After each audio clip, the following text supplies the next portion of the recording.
Les échanges transfrontaliers entre la République centrafricaine et le Cameroun via le poste de Beloko dans la préfecture de Nana-Mambéré en Centrafrique ont repris. Le 27 janvier 2023, les autorités douanières centrafricaines ont donné des assurances sur la sécurité sur le corridor Bangui-Douala. Un détachement supplémentaire des forces armées centrafricaines a été déployé sur le terrain et le gouvernement de la RCA a instruit une évaluation des pertes pour de probables remboursements après une attaque le 21 janvier du poste frontalier de Beloko. De plus, l'exécutif a pris l'engagement de lever les barrières illégales qui entravent le commerce transfrontalier. Des observateurs les estiment à 26 entre la RCA et le Cameroun.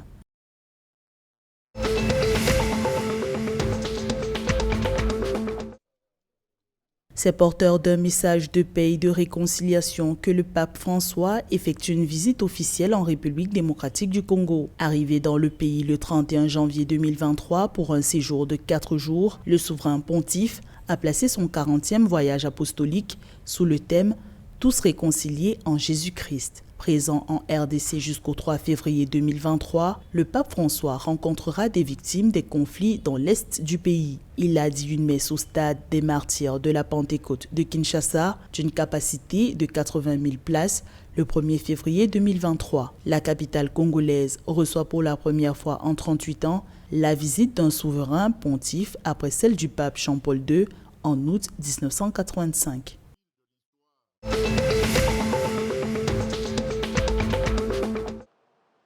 Le 30 janvier 2023, Elections Cameroun et l'ECAM, l'organe électoral du Cameroun, a rendu publique la liste officielle des partis politiques en course pour les élections sénatoriales.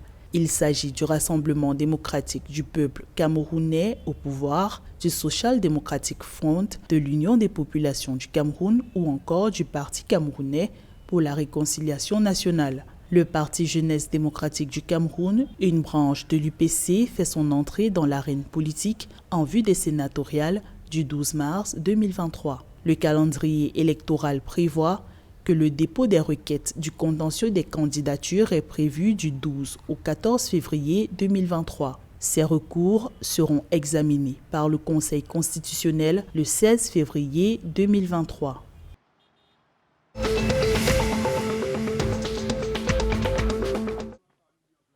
Le gouvernement gabonais projette de booster la production nationale de cacao. Le plan d'accélération de la transformation du pays envisage de multiplier par 12 la production cacaoyère, passant de 250 tonnes en 2022 à 3000 tonnes de cacao à l'horizon 2025. En 2020, le Gabon a augmenté la surface cultivée à 409 hectares de cacao grâce à un soutien gouvernemental à ce secteur.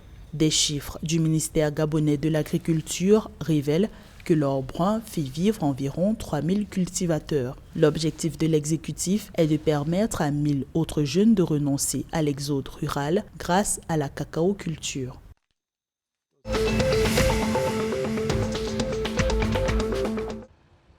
Le Tchad dématérialise ses procédures de règlement d'opérations fiscales. Le ministre des Finances, du Budget et des Comptes publics, Tahir Hamid Ngilin, a lancé officiellement le 30 janvier 2023 le système de télédéclaration et de télépaiement des impôts e-taxes à travers la plateforme e-tax et du paiement de l'impôt général libératoire par téléphonie mobile. Ce service rend possible l'immatriculation à distance ou en ligne, l'octroi des documents fiscaux en ligne, la traçabilité et la transparence de toutes les actions effectuées par les utilisateurs du système. Le gouvernement tchadien a rassuré que toutes les banques et les opérateurs mobiles sont impliqués dans le déploiement de la technologie e-tax.